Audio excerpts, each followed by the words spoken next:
What happens when a luxury cruise through the Black Sea becomes your worst nightmare? Welcome to Eerie Hour, where tonight I'm sharing 10 true horror stories from cruise passengers and crew who survived experiences they'll never forget. For privacy, names and specific details have been altered, but these stories are 100% real, and they'll leave you questioning whether you'd ever step foot on a cruise ship again.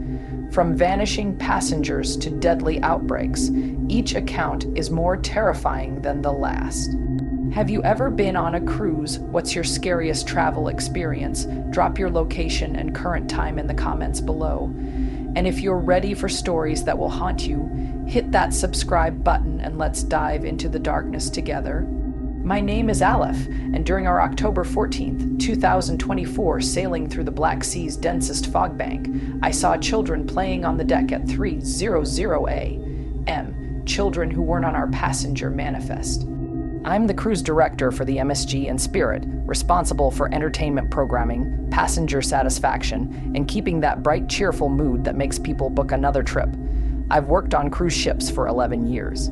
I've dealt with drunk guests, medical emergencies, even a small fire in the theater once. I'm practical, organized, and I don't believe in ghost stories or supernatural nonsense at all.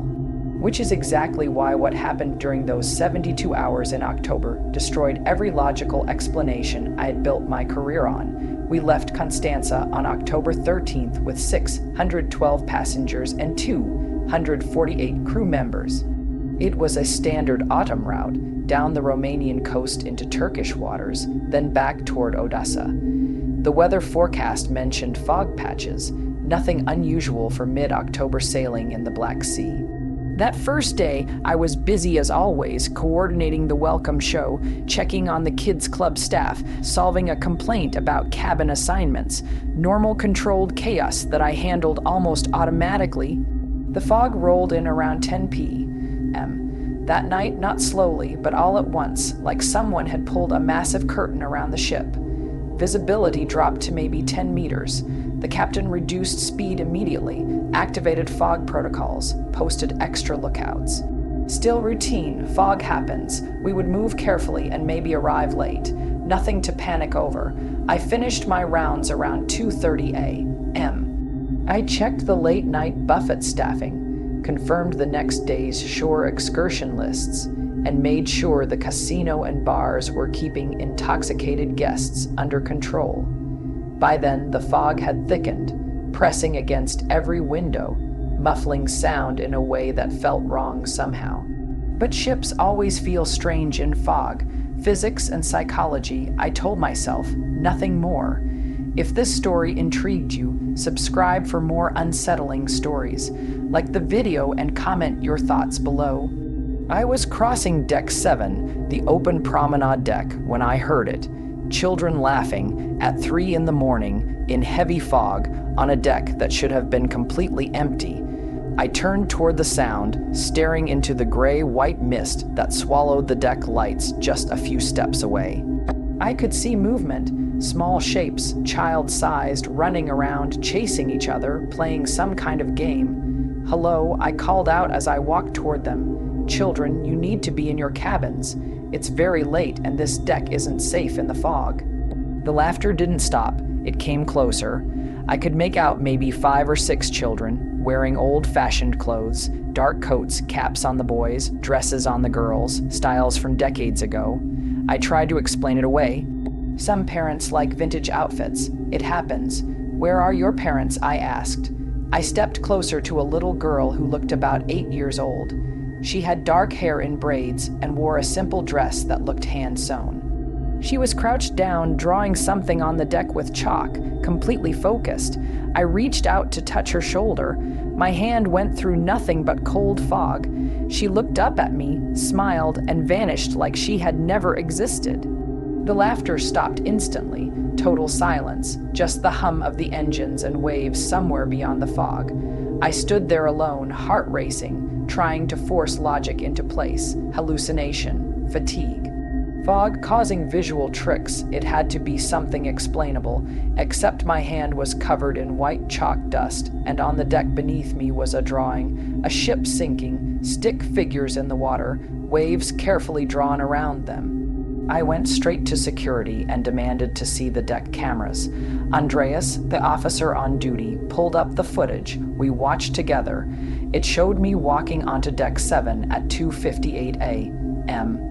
It showed me stopping, calling out to empty fog, walking toward nothing, reaching into air, then standing frozen and staring at the deck. No children, no movement, just me talking to myself.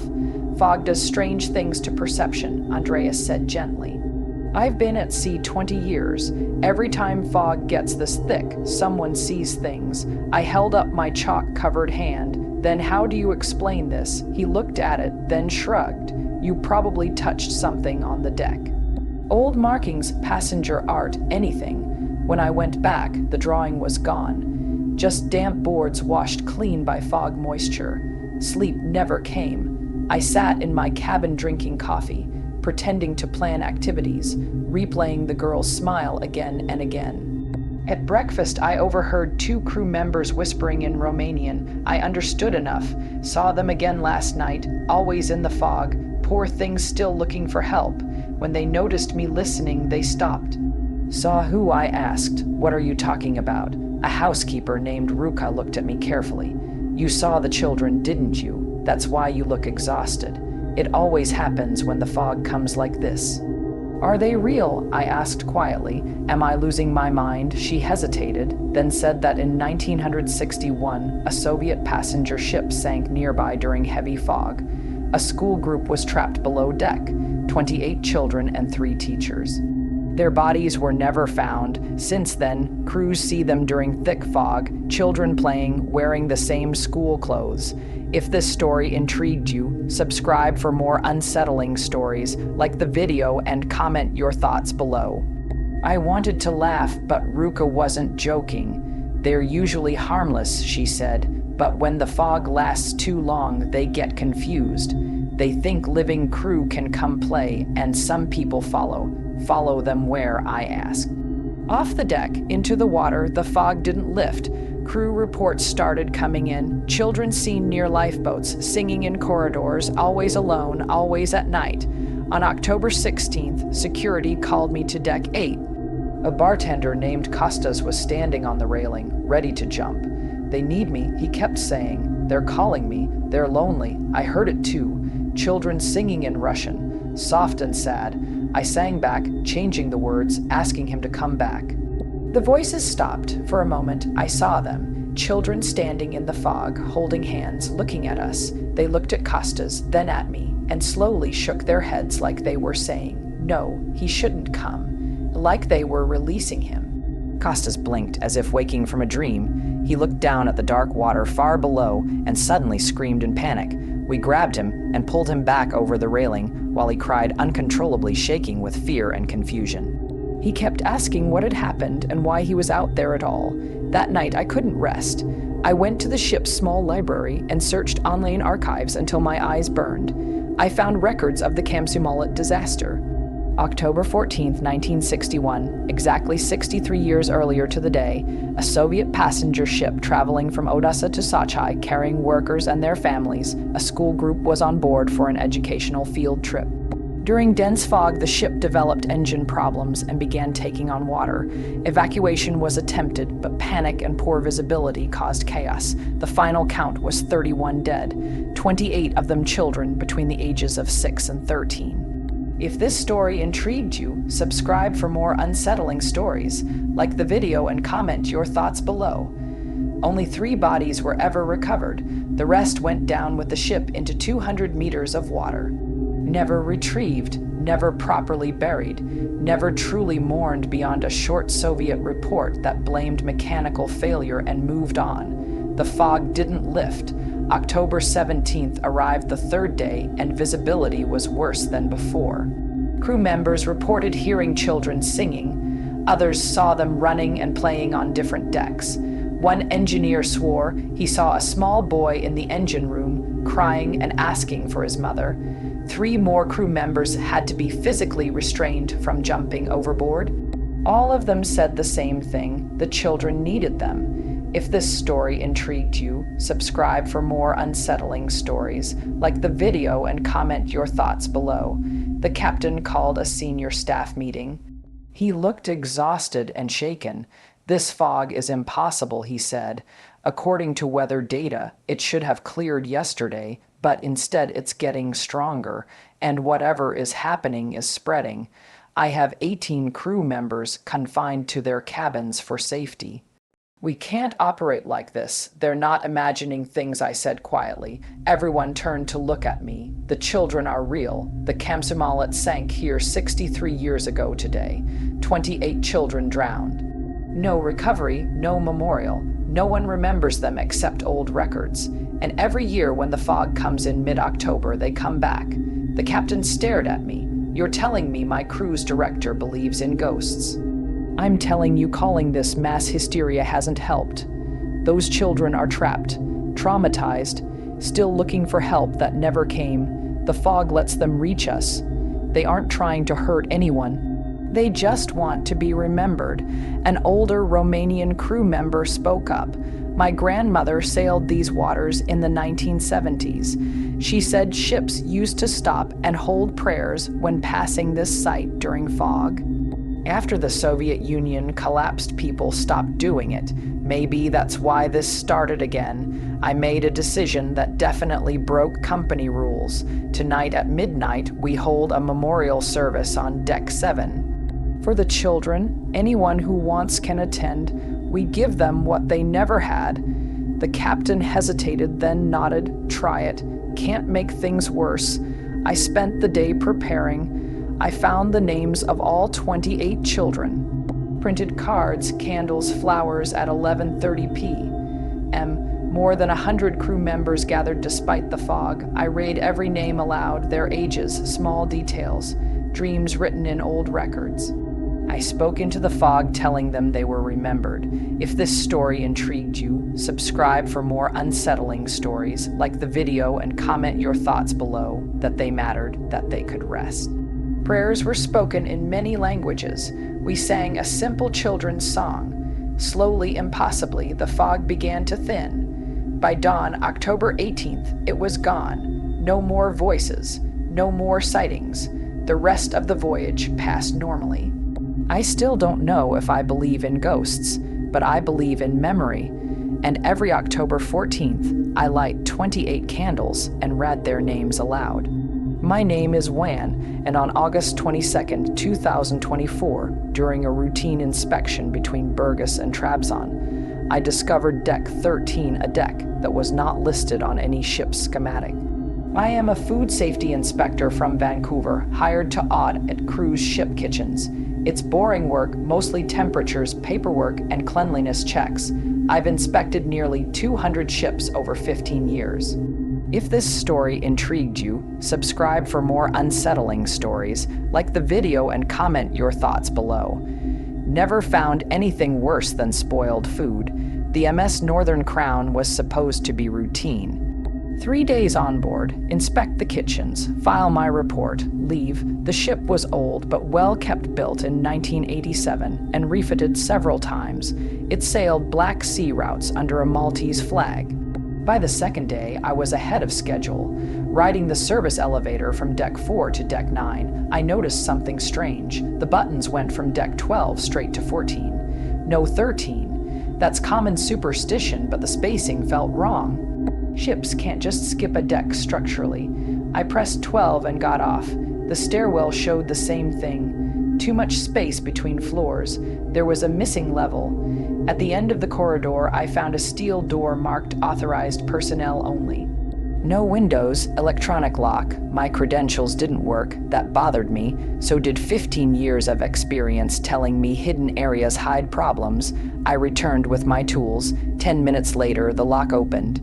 Behind it was a stairwell, and the air was wrong. Stale chemical like an abandoned hospital.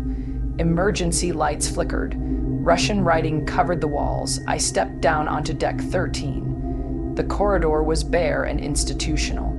Flickering lights, numbered doors, no decoration. The first room contained a hospital bed with restraints, a medical cart, rusted with age, and shelves of dusty supplies, labeled in Russian, manufactured in the 1990s. Soviet-era equipment, ancient by modern standards. The second room was exactly the same. The third room was no different. By the fourth room, I felt my stomach tighten. This one had more equipment, an ECG machine, a defibrillator, cabinets packed with medicine bottles covered in Cyrillic labels. Expiration dates from 1994 and 1997. Old, forgotten, I pulled out my phone and started taking photos of everything. Whatever this place was, it wasn't normal. Ships get renovated all the time. Old spaces are stripped out and reused. You don't seal off an entire medical deck and hide it between floors unless you want it erased from memory. The corridor stretched about 50 meters with nearly 20 rooms on each side. I checked more doors, exam rooms, a pharmacy, then a room full of filing cabinets. I opened one and pulled out folders, patient records, names, dates, procedures, all in Russian. Dates ranging from 1991 to 1998. I don't speak Russian fluently, but I understand enough medical language to know what I was reading. Experimental procedures, drug trials, files referring to people as subject of 47 instead of names. Consent forms that didn't look voluntary. Before and after photographs showing people growing weaker and sicker over time. This wasn't treatment, it was experimentation. If this story intrigued you, subscribe for more unsettling stories. Like the video and comment your thoughts below. My hands shook as I photographed everything. Files, equipment, room numbers. This was no longer a food safety inspection. This was something dangerous. Something criminal. I needed to get this to authorities. The Canadian Embassy, Interpol, someone, anyone. That's when I heard the elevator, doors opening on deck 13, footsteps, more than one person. Moving fast, I shut off my phone light and slipped into the nearest room, pulling the door mostly closed. Through the crack, I saw 3 ship security officers and a man wearing a cruise line officer's uniform. They spoke Russian too fast for me to understand, but I didn't need words. They knew someone had accessed the deck. One of them carried a tablet, probably tracking access logs. They knew it was me. The officer called out calmly in English. "Mr. Wan, we know you're here. Please come out. You accessed a restricted area. We need to talk." I stayed silent. If this was innocent, they wouldn't be hunting me through a hidden hospital deck. They were protecting something, which meant I was now a problem. "Mr. Wan, you are violating your contractor agreement. This could result in legal action. Come out now and we can resolve this professionally." They started checking rooms. Getting closer, 10 doors away, 8, 5. I had seconds. If I went with them, I'd lose my phone, lose the evidence, be held until lawyers buried everything. The worst discoveries aren't what you find. They're the moment you realize you've become a liability. I ran. I bolted down the corridor as shouts erupted behind me. The hall ended at a stairwell. I ran down. Deck 13 went lower. The next level was worse. An operating room with stained tables, cold storage units, a room full of medical waste containers I didn't want to inspect closely. This wasn't just a ward, it had been a full hospital hidden inside a cruise ship. Footsteps were right behind me. I tried doors, locked.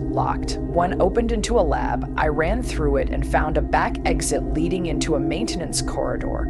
My phone buzzed, unknown number. "Stop running. Give us the phone. We can't let you leave with those photographs. They were tracking my signal." I pulled the SAM card out, powered the phone off, and hid it in my belt. The corridor led into engine levels. Hot, loud. If this story intrigued you, subscribe for more unsettling stories. Like the video and comment your thoughts below. Busy. Crew stared but didn't stop me. I emerged on deck 3 among passengers returning from excursions. I vanished into the crowd. Back in my cabin, I transferred everything to my laptop, uploaded copies to 3 cloud accounts. Then I hid my phone inside my inspection kit, sealed inside a biohazard evidence container. Airtight, labeled. the kind nobody opens casually. An hour later, they knocked. Security and the first officer, calm, polite. "Mr. Wan, please come with us. There's a complaint about your behavior. You accessed restricted areas. We believe you may be experiencing psychological distress. I knew the playbook. Discredit the witness. I'm fine, I said. I accessed a maintenance area during inspection. Found old equipment. You accessed Deck 13. There is no Deck 13 on this ship. The elevator goes from 12 to 14. You may be confused. I told them about the photos, the files, the experiments. The officer didn't react. This ship has been a tourist vessel since 2003. There are no hidden decks. You need medical evaluation. They plan to sedate me, isolate me. I asked for the Canadian Embassy. They smiled, of course, from the medical bay. I stalled. If this story intrigued you, subscribe for more unsettling stories. Like the video and comment your thoughts below. Said I needed my medication from my cabin. They agreed, escorted me. I grabbed my inspection kit. Company policy, I said. They didn't argue. In the medical bay, the doctor listened and wrote notes. Asked about sleep, anxiety, I played along, apologized, agreed I was tired. She prescribed sedatives I wouldn't take. They confined me to my cabin with a guard outside at 3 a.m. I used the ship's Wi-Fi one last time. I sent everything, photos, files, timeline, to the Canadian Embassy in Ankara, the International Maritime Organization, and investigative journalists. Subject line: Canadian citizen detained aboard MS Northern Crown after discovering evidence of Soviet-era human experimentation on hidden deck. Request immediate assistance. We docked in Trabzon at 9:00 a.m. Turkish port authorities boarded the ship, but they weren't alone. Canadian consular officials came with them, already aware of everything because of the emails I sent at 3:00 a.m. The look on the first officer's face when he saw diplomatic credentials almost made the terror of the previous day worth it. Almost, it turned out the MS Northern Crown really had been a Soviet medical research vessel from 1987 to 1998, operating in the Black Sea under military classification. After the Soviet Union collapsed, the ship was sold off, refitted for tourism, and given a fresh coat of paint. But the conversion was only on the surface. Deck 13 had been sealed, the floors were numbered, and the company had hoped no one would ever look too closely. The files I photographed told the story. Medical experiments on so-called volunteers, most likely prisoners or institutionalized patients. Experimental drugs, procedures that would never pass modern ethical review. Nothing that clearly violated Soviet-era laws, but deeply unethical, disturbing, and something the cruise line desperately wanted forgotten. The ship was seized for investigation. The company claimed they bought it without knowing its full history, that Deck 13 had already been sealed when they took ownership. Plausible deniability, a corporate shield, but the damage was done. Public trust collapsed. The MS Northern Crown was decommissioned 6 months later and sold for scrap. I returned to Canada, testified in multiple investigations, and quietly became unemployable in the cruise inspection industry. Companies don't like inspectors who uncover hidden decks and buried atrocities. It's bad for business, but every time I step into an elevator and see the numbers jump from 12 to 14, I think about what might be hidden in that missing space. I wonder how many ships carry sealed histories behind steel walls, how many renovated vessels still hold the ghosts of what they once were, because the MS Northern Crown taught me something important. Some ships never stop being what they were built to be. You can repaint the hull, you can renumber the decks, you can fill the rooms with tourists instead of patients, but the bones remember, the sealed corridors remember. And sometimes a bored food safety inspector opens the wrong door and realizes the past isn't gone at all. It's just hidden between floors, waiting for someone curious enough to look. My name is Natasha. And on May 5th, 2024, passengers on our Odessa to Istanbul cruise began falling into comas they would never wake from. And I was the only one still trying to help them. I was 26 years old, a third third-year medical student at Moscow State University, traveling on a cheap student cruise because I couldn't afford a real vacation. I needed a break from textbooks and cadaver labs. The MS student Voyager was designed for people like me. Cheap tickets, basic cabins, shared dining halls, 240 students from across Eastern Europe, young, healthy, completely unprepared for what was coming. We left Odessa on May 4th. The first night was exactly what you'd expect. Drinking, music, loud laughter, people squeezing into tiny cabins, flirting, hooking up, pretending tomorrow didn't exist. I befriended a group of Ukrainian engineering students. We played cards, told bad jokes, stayed up too late. Around 1:00 a.m., someone mentioned the midnight buff. It was still open. Free food, we were broke, of course we went. The galley had cold dishes laid out. Salads, bread, seafood, nothing fancy, but it looked fine. I remember eating marinated fish, pickled vegetables, bread.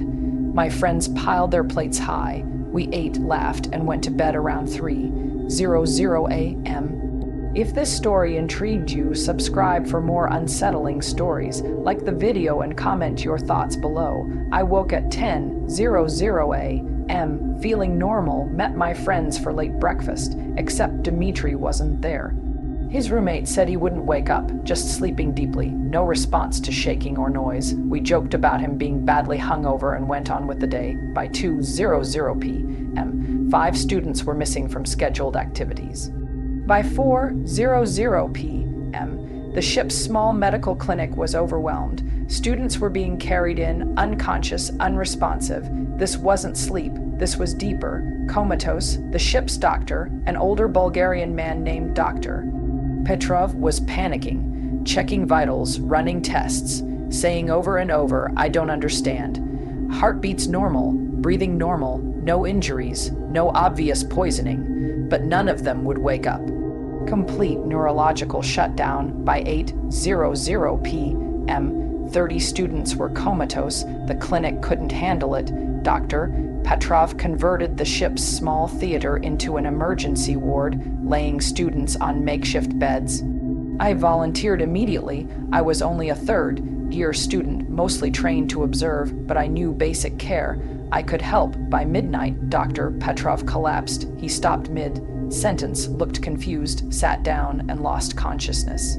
One nurse followed 30 minutes later, then the second nurse. Suddenly, I was the only person with medical training still awake. Me, a student, responsible for over 30 comatose patients, with more collapsing every hour. Listen carefully to what I'm about to tell you. This is when I learned that textbook medicine means nothing when you're alone on a ship at sea with people dying around you and no idea why. I searched for other medical students. Found 3 nursing students and 2 preemed undergraduates. None had eaten at the midnight buffet. None showed symptoms. We formed an emergency team, monitoring vitals while I desperately researched causes. Food poisoning didn't fit. No vomiting, no diarrhea. Carbon monoxide made no sense. Only people who ate at the buffet were affected. More students collapsed through the night. By dawn on May 6th, 3 students were comatose. Some had been unconscious for over 24 hours. Worse, their neurological responses were fading. Pupils slowing, reflexes weakening. Whatever this was, it was destroying their brains. I demanded access to the galley. The food manager, a Greek man named Stavros, was defensive. Everything was prepared correctly, he said. Fresh ingredients, standard procedures. I demanded specifics. He showed records, pickled vegetables, bread, cheese, and seafood, Black Sea anchovies and pickled mussels. Where did the seafood come from? He hesitated. A local supplier in Odessa. Cheap, below market price. The company had ordered food costs reduced. The paperwork looked wrong. Stamps looked copied, dates altered. One of my friends, Yuri, a marine science student who was vegetarian, studied the documents. These fishing coordinates, he said, aren't normal. They're near Karanet Bay, a restricted zone, Soviet-era chemical weapons dumping ground. Fish there absorb toxins, nerve agents, heavy metals, illegal to harvest. My blood froze. Organophosphate poisoning explained everything. Sudden coma, progressive brain damage. Treatment required atropine and pralidoxime. We had neither. I went to the captain and begged for evacuation. Time was running out, but bureaucracy moved slower than poison. Jurisdictions argued, paperwork stalled, and while they debated, more students collapsed, including me. My symptoms began around 3:00 p.m. Dizziness, tingling, confusion. I had maybe 6 hours left. I recorded a video explaining everything and sent it everywhere. It went viral. Public pressure finally forced action. Helicopters arrived at 8:00 p.m. Only 18 patients could be airlifted. The rest had to wait. I stayed awake through sheer will until I collapsed. I woke 4 days later in a hospital in Ankara. I survived. Many didn't. 22 died. I lived, but with permanent damage, tremors, balance issues, memory loss. My medical career ended before it began. The investigation revealed the truth: illegal fishing, contaminated seafood, cost-cutting, criminal charges, the company dissolved, safety improved, too late for 22 students. I work in a clinic now, doing what I can. Families thank me. I don't feel like a hero. I failed. I remember every name. That's my real injury. The worst horror wasn't the poison. It was how easily it entered the system. How saving money mattered more than lives. And that's the real terror, not monsters, not ghosts, but spreadsheets. How many people didn't ask questions. How normal it felt to cut corners again and again, until all those corners folded inward and became a coffin for 22 students who only wanted a cheap vacation and free midnight snacks. My name is Michael, and on December 2nd, 2023, during our Constanza to Sochi route, I arrested a passenger for theft, then found him still in his cabin claiming he never left. I've worked ship security for 6 years, and before that I spent 12 years as a police officer in Detroit. I've handled drunks, smugglers, domestic disputes, medical emergencies, even a murder. Suicide. I'm trained to judge facts over feelings, stay calm under pressure, and trust evidence, not fear. I thought I'd seen the full range of human behavior. I was completely wrong. The call came in at 2:47 p.m. A passenger reported a theft from her cabin on deck 5. Routine issue. I grabbed my incident kit and headed down. The complainant was a German woman in her early 60s, visibly shaken. She said someone had entered her cabin while she was at lunch and stolen jewelry from her safe. The safe hadn't been forced. Whoever did it either knew the combination or had serious tools. I asked if she'd seen anyone unusual. She said yes, a man with dark hair, maybe mid-30s, wearing a red jacket. She passed him in the corridor while leaving for lunch. He smiled at her. She thought nothing of it. I pulled up the hallway security footage on my tablet. The timeline was clean. The woman left her cabin at 1:15 p.m. 3 minutes later, a man in a red jacket approached her door, checked the corridor, used a key card, and went inside. He stayed for 8 minutes, then left carrying nothing visible. His face was clear on camera. I ran facial recognition through the passenger database. Immediate match. Passenger 287. Name, Thomas. Age, 36, American citizen, cabin 3042, boarded in Constanza 2 days earlier. Traveling alone, I told the woman we'd identified the suspect and would recover her property. I took 2 officers with me, Andre from Romania and Zara from Turkey, and we went to cabin 3042. I knocked. Ship security opened the door opened. The man matched the footage exactly. Red jacket, same face, same build. He looked confused. I told him he was being detained for theft. He denied it immediately, said he had no idea what I was talking about. We told him we had video evidence. He protested, but I ended the discussion. We escorted him to the security office, seated him in the holding room, and read him his rights under maritime law. He kept insisting it was a mistake. Said he'd been in the ship's library all afternoon and never went to deck 5. Standard denial. I searched him. In his jacket pocket were 3 pieces of jewelry, 2 rings and a bracelet. They matched the woman's description perfectly. Case closed. I told him he'd be held until we reached Sachai and transferred to Russian authorities.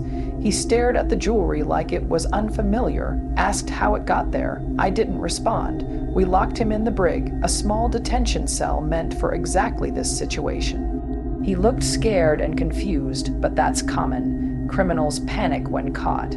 I returned to cabin 3042 to do a full search. Procedure requires checking the cabin, even if the suspect is alone. According to records, Thomas was the sole occupant.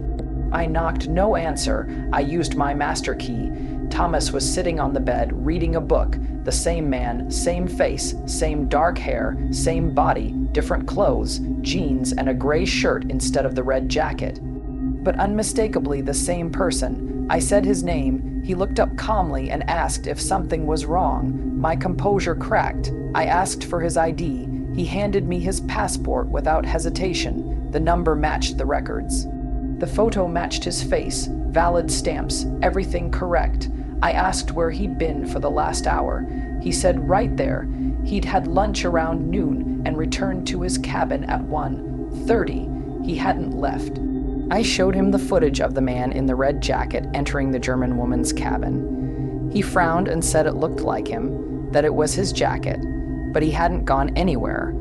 I told him he'd been arrested 15 minutes ago and was locked in the ship's detention cell. He stared at me like I was unwell and said no one had arrested him. Reality hit a wall. Two facts that could not exist together. My brain stalled. I told him not to leave the cabin. I radioed Andre and asked him to check the brig. 30 seconds later, he confirmed the detainee was still secured. I ordered the man in the cabin to stand up. I scanned his fingerprints. They matched the boarding records exactly. I told him to come with me. At the security office, I seated him in the interview room. Then I checked the holding cell myself. The man in the red jacket was still there. I scanned his fingerprints too. Identical, perfect match. Same as the man in the interview room, same as the records. Two identical men. Same fingerprints, same documents, same identity. Existing at the same time on the same ship. I brought them together. They stared at each other in horror. Each asked who the other was. Both said they were Thomas from Cleveland. Both said they were only children. Both shared the same memories, same life, same past. I pulled up boarding footage. On November 30th at 10:23 a.m., a man boarded the ship, scanned his pass, and went to cabin 3042. At 11:17 a.m., another man boarded, same face, different clothes, same name, same cabin. The system accepted both. Zara whispered that it was impossible. The system should have flagged it. It didn't. I ran deep background checks. Thomas, 36, software engineer, normal life. Then I found his obituary, dated October 3rd, 2023. Died in a car accident on October 1st. Funeral October 7th. Death certificate on file. The man who boarded my ship in November was supposed to be dead. Both of them were. I showed each of them the obituary. Both denied it. Both insisted they were alive. Both remembered booking the cruise. One of them had committed theft. Over the next day, both became unstable. Each insisted the other was fake. On December 3rd, the man in gray attacked the man in red, screaming that he wasn't real. We separated them. On December 4th, both vanished, locked cells, no damage, no footage, no trace. Their belongings were gone, evidence disappeared, records corrupted. Russian authorities boarded in Sachai. I had no suspect. No proof, no explanation. The investigation blamed stress or delusion. My record was damaged, but I know what I saw. I kept copies. I quit ship security 3 months later. I don't work law enforcement anymore. Because how do you enforce rules when identity itself can break? Sometimes I research theories, searching for answers that don't exist, because Thomas should not have been on that ship. The original died in October. But something boarded in November, wearing his face, holding his memories, insisting it was alive. And maybe it was. Maybe both were. Maybe death isn't as final as we think, and sometimes people continue existing in ways that break every rule we've created to explain reality. Or maybe I truly did have a breakdown, and the duplicate was just a twin, and I'm building a supernatural story to explain something ordinary that I misunderstood because of stress and exhaustion. But I still have the fingerprint scans, both sets identical, both verified against the same boarding records. Two people who were one person who was supposed to be dead but existed anyway. And late at night, I still ask myself, if someone dies but keeps existing somewhere, are they dead or alive? If two versions of a person exist at the same time, which one is real? And if both disappear, did they ever exist at all? I don't have answers. I only have questions that ruined my career and shattered my belief that reality follows stable rules. The ocean is ancient, deep, and strange, and ships that sail across it sometimes carry passengers who should not be possible. That is all I know for certain, that, and the fact that I will never work ship security again because I no longer trust my own senses. I can't trust that the person I arrest is truly one person. I can't trust that identity means what I believed it meant. That duplicate passenger taught me how fragile reality really is, and some mysteries don't come with solutions.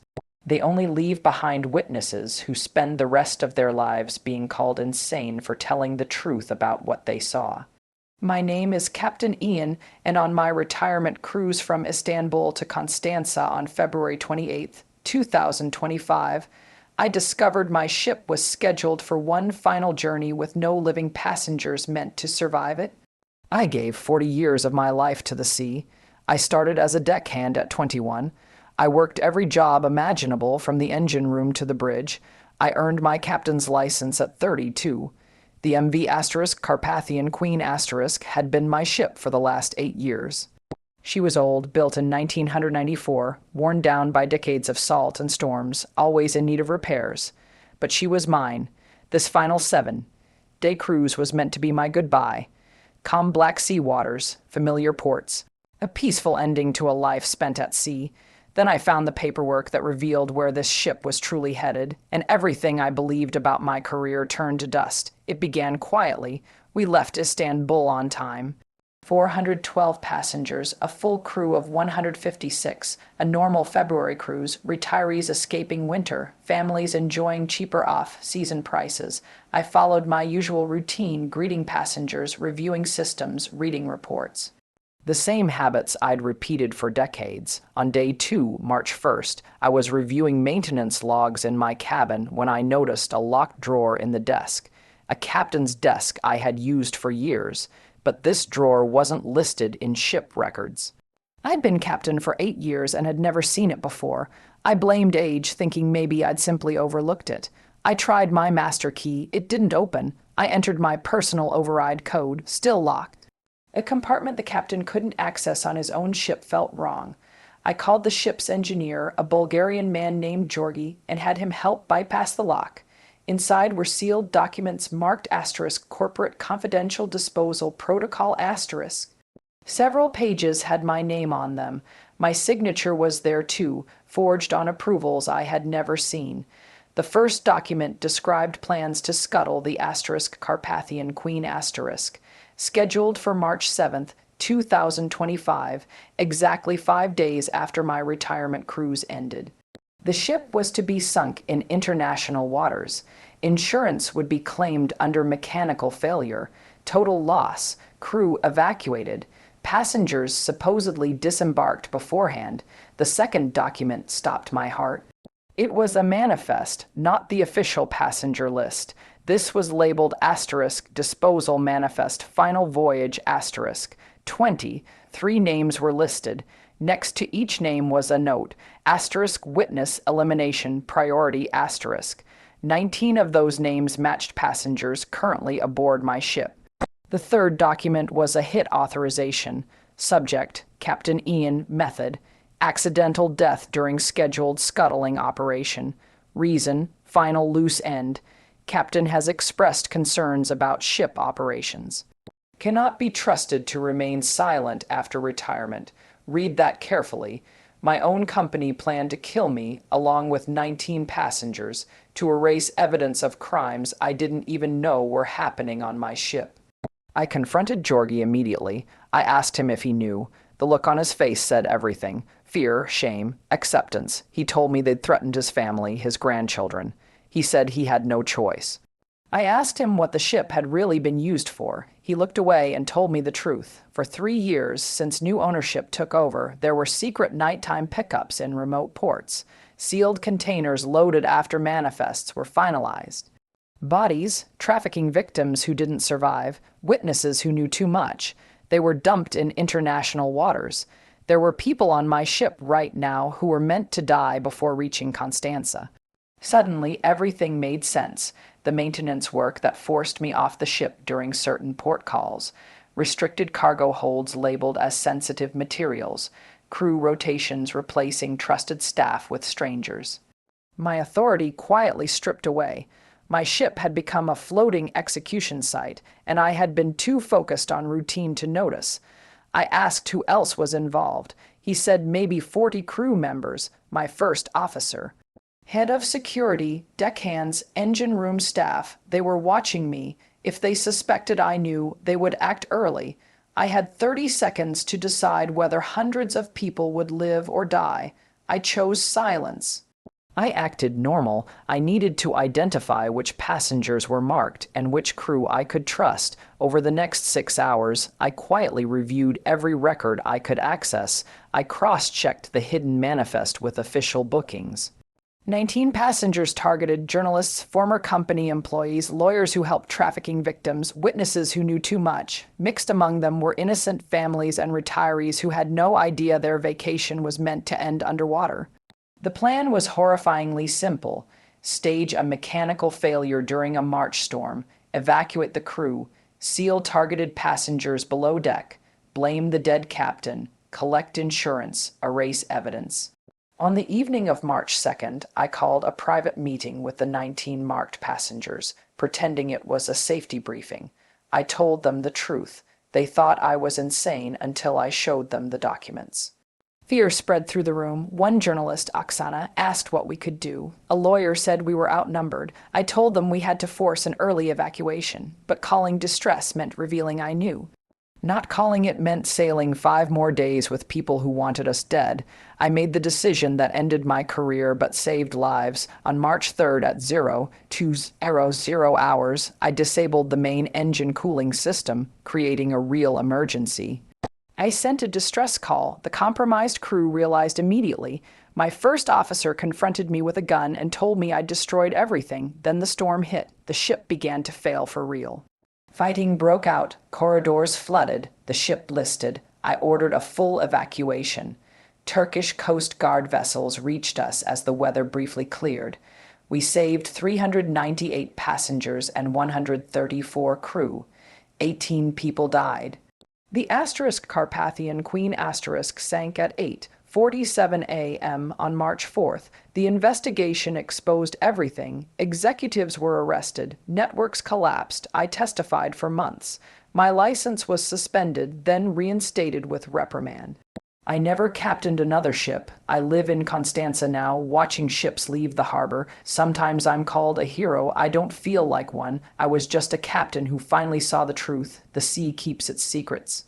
But sometimes captains must choose whether to protect them or burn everything down to save lives. I chose fire. I chose truth. And I would make the same choice again, even knowing it would cost me everything I spent 40 years building.